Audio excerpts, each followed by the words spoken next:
నమస్తే.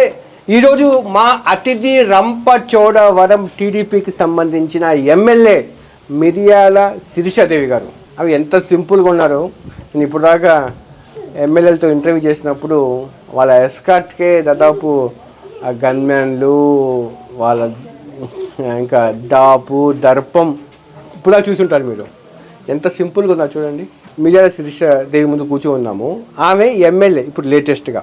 ఆమె ఎమ్మెల్యే కాకముందు అంగన్వాడీ టీచర్, ఇదే సెంటర్లో టీచర్గా పనిచేస్తున్నాను. ఇప్పుడు ఎమ్మెల్యే అయిన తర్వాత కూడా ఆ పేదవాళ్లకు చదువు చెప్పడం ఆమెకు అంత ఇష్టం కాబట్టి వచ్చి ఇంకా ఆ చదువు చెప్పే కార్యక్రమంలో ఉన్నారు. ధన్యవాదాలమ్మా, మీరు మాకు అవకాశం ఇచ్చినందుకు. ఇంకా చాలా గ్రేట్ వర్క్ చేస్తున్నారు మీరు. ఎందుకు ఇప్పుడు ఎమ్మెల్యే అయ్యారు కదా, ఈ అంగన్వాడీ టీచర్ పోస్టు వదిలేయచ్చు కదా, మళ్ళీ ఇంకా టీచింగ్ ఎందుకు చేస్తున్నారు? నాకు పెళ్ళైన తర్వాత బీఈడీ అయిందండి. నాకు బీఈడీ అయిన తర్వాత ఖాళీగా ఉండిపోయాను నేను. ఫస్టే నాకు అంగన్వాడీ జాబ్ వచ్చిందండి. పెళ్ళైన కొన్ని నెలలకి అంగన్వాడీ రావడం జరిగింది. సో నేను నిరుద్యోగంగా ఉన్నప్పుడు ఫస్ట్ నాకు ఒక ఉపాధి, ఒక సంపాదన కలిగింది అన్నదంటే ఈ అంగన్వాడీ కార్యకర్త ఉద్యోగం నుంచి. సో దీని నుంచే 8 సంవత్సరాలు నేను ఇలా ఈ స్థాయి వరకు వచ్చానంటే కేవలం ఈ అంగన్వాడీ కార్యకర్త ఉద్యోగం వల్లే. అందుకని దీన్ని నేను మర్చిపోలేకపోతా ఉన్నానండి. అందుకనే అప్పుడప్పుడు వచ్చి పిల్లలకి టీచ్ చేయాలి, మంచి విషయాలు చెప్పాలి, ఇంకా టీచర్స్ కి ఇంకా ఎలాంటి మోటివేషన్ అయినా ఇవ్వాలి అన్న ఆలోచన అయితే నాకు ఉంది. ఇప్పుడు అంగన్వాడీ టీచర్ గా ఉన్నప్పుడు అంగన్వాడీ టీచర్ లేక సమస్యలు మీకు తెలుసు. పాపం వాళ్ళు చాలా సార్లు చూస్తూ ఉంటాము. వాళ్ళు కలెక్టరేట్ దగ్గర ధర్నాలు చేస్తూ ఉంటారు. లాఠీ చార్జ్, లాఠీలు పాపం వాళ్ళ వీపుల మీద ఎదుగుతూ ఉంటాయి. పోలీసులు అరెస్ట్ చేస్తూ ఉంటారు, కేసులు నమోదు చేస్తుంటారు. ఈ సమస్యలందరికి పరిష్కారం చూపిస్తారా మీరు? ఇప్పుడు ఖచ్చితంగా చూపిస్తామండి. మన వాళ్ళైతే మెయిన్ గా ఇక్కడ వర్క్ ఎక్కువ ఉంటుందండి. ఆన్లైన్ వర్క్ చేసేసారు. ఇక్కడైతే ఎక్కువ 10th చదువుకున్న వాళ్ళే ఎక్కువ మంది ఉన్నారండి. అప్పట్లో 10th కూడా చదువుకోకుండా 2వ తరగతి 3వ తరగతి చదువుకున్న వాళ్ళకి ఈ అంగన్వాడీ అనేది ఇవ్వడం జరిగింది. సో వీళ్ళ బేసిక్ ఏంటంటే 10th వరకే వీళ్ళ క్వాలిఫికేషన్. చాలా మందికి ఆన్లైన్ యాప్స్ ఉన్నాయి. ఒక 4-5 యాప్లు పెట్టేశారండి. ఇంగ్లీష్ లో ఉంటాయి, అవి చేయడం రాదు.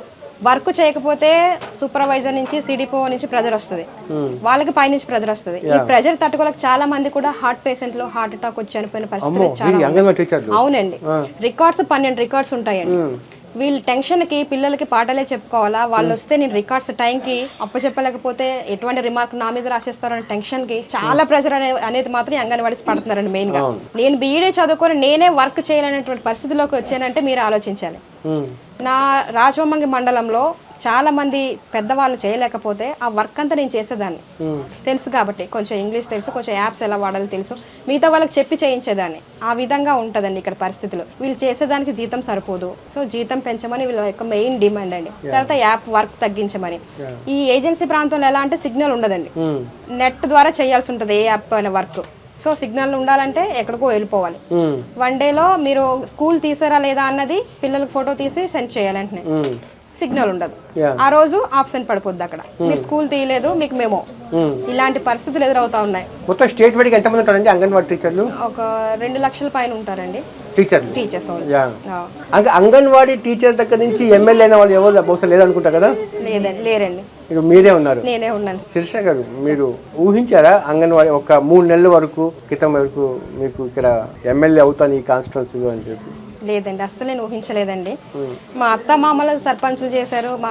మా రక్త సంబంధాలు కొంచెం పొలిటికల్ గా ఉన్నారు. మా ఆయన గారు కూడా యూత్ అధ్యక్షులుగా ఉన్నారు రంపచోడవరం నియోజకవర్గం. ఆయన పొలిటికల్ ఫీల్డ్ లో వెళ్తారు. నేను బీఈడీ చదువుకున్నా, డిఎస్సీ రాసుకుందాం, మంచి జాబ్ చేసుకొని బయటకు వెళ్ళి సెటిల్ అయిపోదాం అన్న ఇది మీదే అయితే ఉన్నానండి. ఇన్ని రోజులు అనుకోని రీతిలో మన చంద్రబాబు నాయుడు గారి యొక్క దయ వల్ల ఒక సామాన్య అంగన్వాడీ కార్యకర్తకి ఈ అవకాశం వచ్చిందండి. నిజంగా గ్రేట్ అండి. ఎందుకంటే శిరీష గారు 175 కాన్స్టిట్యున్సీలో కాస్త లేట్ గా అనౌన్స్ చేసిన కాన్స్టిట్యున్సీ ఇది ఒకటి. శిరీష గారు, నేను చూశాను మీ ప్రమాణ స్వీకారం చేసేటప్పుడు ఆ కాన్ఫిడెంట్ ఎలా అనిపించింది? ఆ క్షణం ఎలా అనిపించింది? మీరు వెళ్ళి కొంచెం ఉద్రేకత ఫీల్ అయ్యానండి. నేనైతే ఫస్ట్ టైం ఎప్పుడు కూడా చూడలేదు నేను. ఎప్పుడో టీవీలో చూడడం, అసెంబ్లీ అంటే గొడవలు కొట్లాడుకోవడం ఇలాగే ఉంటది, ఏంటి తలపోటు అనుకునేదాన్ని. కానీ ఫస్ట్ టైం వెళ్ళాక కొంచెం షేక్ వచ్చింది. బట్ నాకు కొంచెం ధైర్యం ఎక్కువే. ఎంతమంది ఉన్నా నేను నా పని నేను చేసుకొని రాగలను. ఆ విధంగా ధైర్యంగా వెళ్ళానండి. నా మటుకు నేను చేసుకున్నాను. లాస్ట్కి వచ్చాక చిన్న బెరుకు భయం వచ్చింది, ఎందుకంటే అక్కడ స్పీకర్ గారు ఉన్నారా. సో అయినా నా మటుకు నేను కంప్లీట్ చేసుకుని చాలా ప్రౌడ్గా ఫీల్ అయ్యానండి. చాలా హ్యాపీ ఫీల్. మీ లైఫ్లో మర్చిపోయిన క్షణాలు ఏంటంటే ఇదేనా? అవును సార్, ఇదే. మీరు గెలిచానని చెప్పి అనౌన్స్మెంట్ జరిగినప్పుడా లేకపోతే ప్రమాణ స్వీకారం చేసినప్పుడు? గెలిచానన్నప్పుడు కూడా నేను నమ్మలేని పరిస్థితి. అసలు ఊహించని ఫీల్డ్, అందులోనూ నేను ఎమ్మెల్యే అన్నా కూడా నేను ఇంకా దాన్ని తీసుకోలేకపోతా ఉన్నాను. నార్మల్ ఫ్యామిలీ కదా, మన ఎమ్మెల్యే స్థాయి అంటే ఎంత గ్రేట్ అండి. ఈరోజు మేము ఎప్పుడు ఆఫీసుల చుట్టూ స్టేషన్ల చుట్టూ తిరుగుతూ ఉండేవాళ్ళం. మనం నార్మల్ ఫ్యామిలీస్ అంతా అంతే కదా, మన పని ఏదైనా అవ్వాలంటే ఆఫీసుల చుట్టూ తిరగాలి, వాళ్ళు ఎప్పుడు రమ్మంటే రావాలి, కూర్చొని చెట్ల కింద కూర్చొని నించొని వాళ్ళకి వీళ్ళకి ఫోన్ చేసుకొని, ఇలాంటి పరిస్థితుల్లో ఈరోజు మన దగ్గరికి ప్రతి డిపార్ట్మెంట్ వాళ్ళు వచ్చి మేడం ఇది పరిస్థితి, మేడం మేడం మేడం మేడం అంటా ఉన్నారు. నిజంగా చాలా ప్రౌడ్ ఫీల్ అవుతున్నానండి నేనైతే. మీకే ఇవ్వడానికి కారణం ఏంటి? ఎమ్మెల్యే టికెట్ ఇక్కడ ఇంతమంది వ్యతిరేకించినా కూడా నేను క్యాస్ట్ ఈక్వెన్స్ కూడా తీసుకున్నారేమో అనుకుంటున్నారండి నేనైతే. BA BEd కంప్లీట్ అయింది నాకు. మా ముత్తాత గారు చోడి మల్లికార్జున గారు అండి 2 సార్లు ఎమ్మెల్యేగా చేశారు ఇక్కడ ఎల్లవరం నియోజకవర్గం. లోకేష్ గారిని కలిసారా? కలిసామండి. ఎప్పుడు కలిసారు ఫస్ట్ టైం? ఫస్ట్ టైం మేము మంగళగిరిలో ఆయన పాదయాత్ర చేసేటప్పుడు వెళ్ళి కలిసామండి. ఆ ఫోటోలు మేము మా హస్బెండ్ ఏం చేశారంటే ఆయన కలిసి బుక్ ఇచ్చి ఫేస్బుక్లో పెట్టుకున్నారు. ఈ ఫొటోస్ ఈ అనంతబాబు ఏం చేశాడంటే ఇంకో పార్టీలో తిరుగుతూ ఉన్నారు అనేసి CDPO గారికి మా PD గారికి కంప్లైంట్ ఇచ్చి ఆ అమ్మాయిని ఎలాగైనా మీరు సస్పెండ్ చేయాలి, లేకపోతే మీ మీద యాక్షన్ ఉంటుందని వాళ్ళని బెదిరించడం జరిగింది. స్వయంగా నేను చూసాను, విన్నాను కూడా వాళ్ళు నాతో చెప్పిన విషయం. అయితే వాళ్ళు 2-3 మెమోలు ఇవ్వడం నాకు, మీరు తిరుగుతా ఉన్నారు, ఇంకో ఫొటోస్ వచ్చినాయి. ఆ రోజు హాలిడే ఏదో సండే ఏదో మొత్తానికి జరిగింది, మేము వెళ్ళి కలిసాం, బుక్ ఇచ్చాం అంతవరకే. కానీ దాన్ని పెద్ద ఇష్యూగా తీసుకొచ్చి అంగన్వాడీలో పార్టీలో తిరగొచ్చా, కండువులు వేసుకొని తిరుగుతా ఉన్నారు, ఇది అదని చేసి నన్ను చాలా బ్లేమ్ చేయడం జరిగింది. ఒక మండలంలో మీటింగ్ పెట్టి PD గారు కూడా అందరి ముందు నన్ను తిట్టడం జరిగింది. నేను చెప్పాను అది ఎవరు వైసీపీ కార్యకర్తలు కావాలని బ్లేమ్ చేస్తున్నారు, మా హస్బెండ్ టీడీపీలో ఉన్నారని. తిట్టడం అంటే ఎవరు తిట్టింది? PD గారు నన్ను బెదిరించడం జరిగింది. ఇలా మీ మీద కంప్లైంట్ వచ్చింది, ఇలా చాలా మంది కూడా పార్టీలో తిరుగుతా ఉన్నారంట, అది కరెక్ట్ కాదు, మీరు ఉద్యోగాలు కరెక్ట్ గా చేసుకోండి, లేకపోతే మీ ఉద్యోగాలకే ముప్పు, పైనుంచి మీ మీద కంప్లైంట్లు వస్తున్నాయి, మిమ్మల్ని సస్పెండ్ చేయమని వస్తుంది, కాబట్టి మీరు అందరూ జాగ్రత్తగా ఉండాలి, ఇలా చేయకూడదు మీరు అని అందరినీ తిట్టడం, అందరినీ ఇలాగా చెప్పడం జరిగింది. సో మేము ఇప్పుడు ఎమ్మెల్యే వచ్చిన తర్వాత కలిసారండి. కలిసారు. ఏం చెప్పారు? నాకు పైనుంచి ప్రెజర్ వచ్చిందమ్మా, నేను ఏం చేయలేని పరిస్థితి అని చెప్పారు ఆమె. నేను ఇంక పెద్ద ఆవిడ, నేనేం పట్టించుకోలేదు. ఓకే అమ్మా, కాకపోతే అంగన్వాడీలకి ఎప్పుడు సపోర్ట్ గా ఉండండి అంతేనా? ఆ పేరు కూడా మీరు రెడ్ బుక్ లో చేర్పిస్తారు? అసలు మేము అలాంటి మెంటాలిటీ అయితే కాదండి. మెయిన్ గా అంగన్వాడీస్ అయితే అసలు అలా ఉండరు, అందరినీ కలుపుకొని. అంగన్వాడీ టీచర్లకు జీతాలు తక్కువ కదా? తక్కువ సార్. వాళ్ళ కోసం ఏం ఫైట్ చేస్తారు? ఖచ్చితంగా వాళ్ళకి జీతాలు అయితే ఖచ్చితంగా డిమాండ్ చేస్తానండి. ఎంత శాలరీ? 11,500 ఇస్తున్నారండి ప్రెసెంట్. ఇదైతే వాళ్ళ వర్క్ సరిపోదు. అమ్మ మీరు చెప్పండి, మీరు ఇంతకుముందు ఏం చెప్పి పిలిచేవాళ్ళు శిరీష గారికి, ఎమ్మెల్యే గారికి? పెద్దవాళ్ళు అయితే అక్క అంటామండి, మాకన్నా చిన్నవాళ్ళు అయితే చెల్లి అని పిలుచుకుంటాం. మీరేమని పిలిచేవాళ్ళు?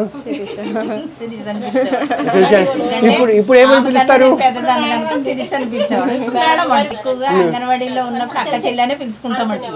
ఇప్పుడు ఎమ్మెల్యే గారు మీకు ఏ పోలీసు పిలిస్తే ఇష్టము? అక్కని పిలిస్తే ఇష్టమా, చెల్లి అని పిలిస్తే ఇష్టమా, ఎమ్మెల్యే గారు మేడం అంటే పిలుస్తాం? నేను ఎలా పిలిచినా అన్నిటికీ సిద్ధంగా ఉంటారండి. నాతో పాటు ఉద్యోగాలు చేశారు కాబట్టి చెల్లి అన్నా ఓకే అండి. ఇప్పుడు ఇంతే సింప్లిసిటీగా లైఫ్ ని లీడ్ చేస్తారా? ఖచ్చితంగా అండి. నేను ఇలాగే ఉంటానండి ఎప్పుడు కూడా. ఇప్పుడు 5 సంవత్సరాల తర్వాత కూడా ఇదే లైఫ్, ఇలాగే ఉంటాను నేను, ఏ మార్పు ఉండదు. అంటే వైఎస్ఆర్సీపీ సంబంధించినవి ఇక్కడ చాలా అలిగేషన్స్ ఉన్నాయి కదా, మైనింగ్ సంబంధించిన ఇష్యూస్ అవి అని చెప్పి. ఇక్కడ రంపచోడవరం ట్రైబల్ కాన్స్టిట్యున్సీ కానీ చాలా మంది కోట్లు గడిస్తారని చెప్పి వైఎస్ఆర్సీపీ మీద ఉంది కదా. ఇప్పుడు మీరు ఇవన్నీ దీనికి అడ్డుకట్ట వేసి సవ్యంగా ఇక్కడ ఈ కాన్స్టిట్యున్సీలో ఏం సమస్యలు ఉన్నాయో పరిష్కరించడానికి ప్రయత్నిస్తారా? ఖచ్చితంగా అండి. ఆల్రెడీ మేము చాలా మటుకు కట్ చేయడం జరిగింది. పాత వైసీపీ ఎవరైతే కాంట్రాక్టర్స్ ఉన్నారో అన్నీ ఆపేసాము. దయచేసి ఆపేయండి. అన్నీ మేము అంతా చేసుకున్న తర్వాత సవ్యంగా జరిగితేనే మేము ప్రతిదానికి పర్మిషన్ ఇస్తామని కూడా చెప్పడం జరిగింది. సో మేము న్యాయబద్ధంగానే వెళ్తామండి, అన్యాయంగా అయితే దేన్ని కూడా మేము సహించము. అనంతబాబు అంటే ఆయన మీకు బెదిరించవచ్చు కదా? అవునండి. ధైర్యం నిలబడతారా? నిలబడతామండి ఖచ్చితంగా. మేము ఎమ్మెల్యే టికెట్ గా నామినేషన్ వేసినప్పుడే చాలా బెదిరింపులు అనేవి మాకు రావడం జరిగిందండి. ఏమని చెప్పొచ్చింది? చాలా విత్డ్రా అయిపోండి, లేకపోతే ఇంకా మా ఆయన గారిని బాగా బెదిరించారు, మీకు ఇన్ని కోట్లు ఇస్తాం విత్డ్రా అయిపోండి. ఉన్నారండి. ఏదో సినిమాలో ఏదో పాట ఉంది కదా, ఏదో ఎమ్మెల్యే అని చెప్పి, ఏంటి ఆ పాట? ఏంటి? యు ఆర్ మై ఎమ్మెల్యే అని చెప్పి ఆ పాట ఆఫ్టర్ రిజల్ట్ పాడుకున్నారు ఇంట్లో? నాకైతే ఎమ్మెల్యే అలా ఆశ ఉండేది కానండి, నా భార్యకి తీసుకొస్తానని కళలో కూడా ఊహించుకోలేదు. ఇప్పుడు టీచర్ అవుతాను అనుకుంటే ఉండేదండి. అందాక మనం జీవనం గడవడం కష్టం కదా, అందాక అంగన్వాడీ చెయ్యమ్మా అని రోజు మీటింగ్లు గట్టి వెళ్ళాలా, నువ్వేమో పార్టీ అని పార్టీ కోసం తిరుగుతా ఉన్నావు, అప్పులు చేసుకుంటూ తిరుగుతున్నావు, నాకేమో మీటింగ్లో గట్టి ఇబ్బంది అవుతుంది, ఆ వచ్చి 11,000కి మన అవసరం అంటావా అని అనేదండి. అంటే నేను అమ్మ మనకి బతకడం కష్టం కదా, మనకి వెనక ముందు ఎవరు లేరు, చాలా ఇబ్బందులు పడుతున్నాం, మనం కంగారు పడకు, భగవంతుడు ఏదో దారి చూపుతాడు, ఉద్యోగం ఖచ్చితంగా మన గవర్నమెంట్ వస్తుంది, నీకు ఏదో ఉద్యోగం జాయిన్ చేసుకుంటాను, నేను రాజకీయంగా తిరుగుతాను, అలాగనే అనుకునే వాళ్ళం. అది కాదు భాస్కర్, నాకు తెలియక అడుగుతాను, ఎమ్మెల్యే లాంటి టీవీలో చూస్తుంటే ఎప్పుడు చూడలేదు, అంత బెంచ్ కార్లు ఇవన్నీ, మీ ఆవిడ ఏమో ఎమ్మెల్యే గారు ఆటోలు తిరుగుతున్నారు, మరి మాకు తాత పుత్తాతలు సంపాదించింది ఏం లేదు, మీరు సంపాదించింది. మళ్ళీ ఆమె ఇంట్లో ఉండకుండా ఇప్పుడు పార్ట్ టైంగా అంగన్వాడీ టీచర్ అంటుంది, ఇప్పుడు నువ్వు వద్దమ్మా ఇవి ఇంకా వద్దులే, కష్టాలన్నీ మనకి పోయినాయి, ఇంకా మనం బాగా సంపాదించుకుంటాం అనలేదా ఆమెతో? అంటే వారానికి ఒక్కసారైనా సరే నేను అంగన్వాడీ బిల్డింగ్ దగ్గరికి వెళ్ళాలి. అలవాటు పడిపోయింది అంటారా? అవును సార్, అలవాటు అయింది.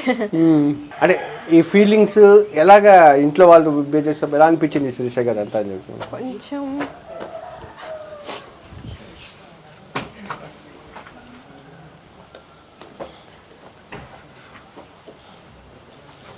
కానీ దేవుడు చాలా తక్కువ మందికి ఇస్తారు ఈ అదృష్టం, మీకు ఇచ్చాడు.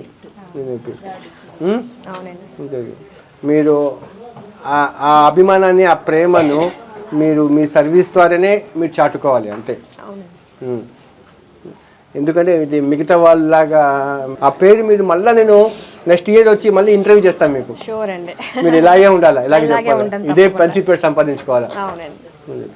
చదువుకున్న అమ్మాయి కదా మీరు, ఏం చేస్తారు ఇంకా ఎలాగా ఇంకా ఏం చేస్తారు? ఇప్పుడు లోకేష్ టీంలో ఉన్న వ్యక్తులు మీరు ఉన్నారు అని చెప్పి యాక్సెస్ కూడా బాగా ఇస్తున్నట్టున్నారు వాళ్ళు కూడా, ఆ టీం వాళ్ళు కూడా.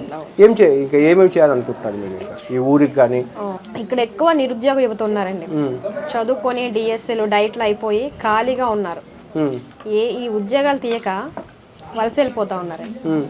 అక్కడ ఇచ్చి 5,000 10,000 జీతానికి రూమ్ తీసుకొని ఫ్యామిలీనే గడించుకుంటారా, లేకపోతే రూమ్ రెంటే కట్టుకుంటారా, తినడమే తింటారా? ఇలాంటి పరిస్థితులు చాలా మంది పిల్లలు బయటకు వెళ్ళిపోయి అనుభవిస్తూ ఉన్నారు. వీళ్ళకి ఉపాధి కల్పించాలి ఇక్కడ, లేకపోతే కొందరు మందుకు బానిస అయిపోయి కూలి పనికి వెళ్తా ఉన్నారు, రోజు 100 రూపాయలు 200. ఇలాంటి పరిస్థితులు చాలా దారుణంగా ఉన్నాయి ఏజెన్సీలో. సో మెయిన్ గా ఉద్యోగాలు, మన బాబు గారు వచ్చారు కాబట్టి ఎలాగో ఉద్యోగాలు తీస్తారు. సో ఉద్యోగాల పరంగా హ్యాపీ.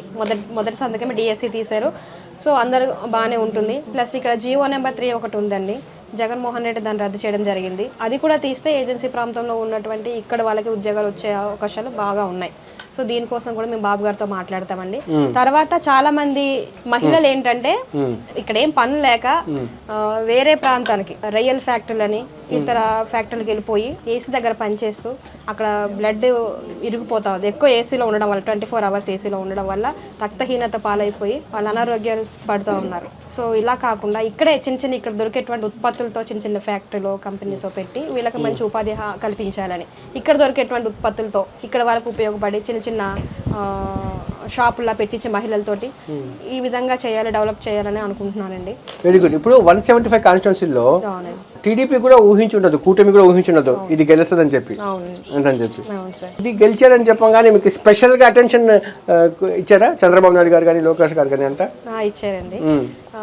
వాళ్ళు ఎక్కువ టెన్షన్ పడింది రంపచోడవరం నియోజకవర్గం ఏమవుతుంది అనే బెట్టింగ్లు కూడా జరిగినాయి అంట. అక్కడ చాలా మంది ఓడిపోద్ది, రంపచోడవరం ఓడిపోద్ది అంటూ ఉంటే మనకి కొంచెం సపోర్ట్ గా ఉన్న వాళ్ళు మాత్రం లేదు, ఖచ్చితంగా గెలుస్తుంది, అమ్మాయి స్ట్రాంగ్, అతన్ని ఎదుర్కొని నిలబడడం అంటే గ్రేట్ అని చెప్పి చాలా మంది మంచిగా సపోర్ట్ చేశారు. సో వాళ్ళ నుంచి కూడా మంచి సపోర్ట్. భాస్కర్ గారు ఏంటి బాగా స్ట్రాంగ్ గా మీరే చెప్పగలరు, స్ట్రాంగ్ గా యు ఆర్ ఓన్లీ పర్సన్ అంతేనా? నేను చెప్తే ఇద్దరం ఏంటంటే ఇష్టపడి పెళ్లి చేసుకున్నాం, లవ్ మ్యారేజా? ఇద్దరం ఒకే మాట మీద ఉంటాం. అమ్మాయికి కూడా కొంచెం ఫ్రీడమ్ ఇవ్వండి, మీరు ఖచ్చితంగా వెనకాల ఉండండి. ఇంకా చాలా అక్రమాలు బయటకు తీయాలా, అవినీతి కార్యక్రమాలు ఆపాలా. ప్లస్ ఈ ట్రైబల్ కాన్స్టిట్యున్సీ కాబట్టి ఇంకా ఈ వెనకబడుతనాన్ని మాత్రం పైకి తీసుకురావడానికి ఇద్దరు కలిసి బాగా ప్రయత్నించాల్సిన అవసరం ఉంది అంత అని చెప్పి. ఇంకా స్పెషల్ ఇంకా ఏదైనా స్పెషల్ సమస్యలు ఏమున్నాయి ఇక్కడ గుర్తించింది మీరు తిరుగుతున్నప్పుడు? మెయిన్ గా ఇక్కడ వాటర్ రోడ్ల సమస్యలు బాగా అండి. ఇంకా కొన్ని ప్రాంతాల్లో డోలీ వ్యవస్థ నడుస్తుంది, డోలీ వ్యవస్థ అలాంటిది లేకుండా రోడ్డు మార్గం వేసి వాళ్ళ కరెంటు సబ్ సెంటర్స్ ఏర్పాటు చేసి విద్య, వైద్యం, త్రాగునీరు, రోడ్లు సక్రమంగా అందించాలి మెయిన్ నా థీమ్. ఈ పైన 6 మండలాలు ఇదైతే పైన 4 మండలాలు ఉన్నాయండి, చింతూరు, కోనవరం, విఆర్పురం, ఎటపాక, ఇవి పోలవరం ముంపు ఏరియాలు. సో ఇప్పుడు ఫ్లడ్ వస్తుంది అక్కడ. ఇప్పుడు వచ్చే నెల స్టార్ట్ అయిపోద్ది, నెల రోజులు ఖచ్చితంగా ఆ ప్రాంతం అంతా మునిగిపోద్ది, కంప్లీట్గా 2 మండలాలు మునిగిపోతాయి. సో వాళ్ళకి ప్యాకేజ్ విషయంలోను, తర్వాత వాళ్ళకి హౌసెస్ ఆ ప్రాంతం ఖాళీ చేసి వేరే దగ్గర వెళ్ళాలంటే వాళ్ళకి ఇవ్వాల్సిన R&R ప్యాకేజ్, ఎకరాలు ల్యాండ్ కూడా మునిగిపోతుంది, ఆ ల్యాండ్కి బదులు ఇంకో దగ్గర ల్యాండ్ ఇవ్వడం, ఈ అమౌంట్ ఇవ్వడం, ఈ విషయాలన్నీ కూడా బాబు గారి దృష్టికి తీసుకెళ్ళి వాళ్ళు కరెక్ట్గా ఎవరికైతే నష్టపోయారో వాళ్ళకి ఇప్పించి, ఎక్కడైతే వాళ్ళ కాలనీలు ఏర్పాటు చేశారో అక్కడికి అన్ని సదుపాయాలతో వాళ్ళని పంపించాలి, ప్రాంతాన్ని అంతా బాగు చేయాలి. ఇది మెయిన్ థీమ్ అని. ధన్యవాదాలు ఎమ్మెల్యే గారు, మీకు కూడా భాస్కర్ గారు. మళ్ళీ నెక్స్ట్ ఇయర్ మళ్ళీ ఒకటికి వస్తాను. ఇప్పుడు ఇచ్చిన హామీలు ఎంతవరకు నెరవేర్చాలని చెప్పి మళ్ళీ ఇంకో ఇంటర్వ్యూ మీ ఇద్దరితో చేస్తాను. ధన్యవాదాలు.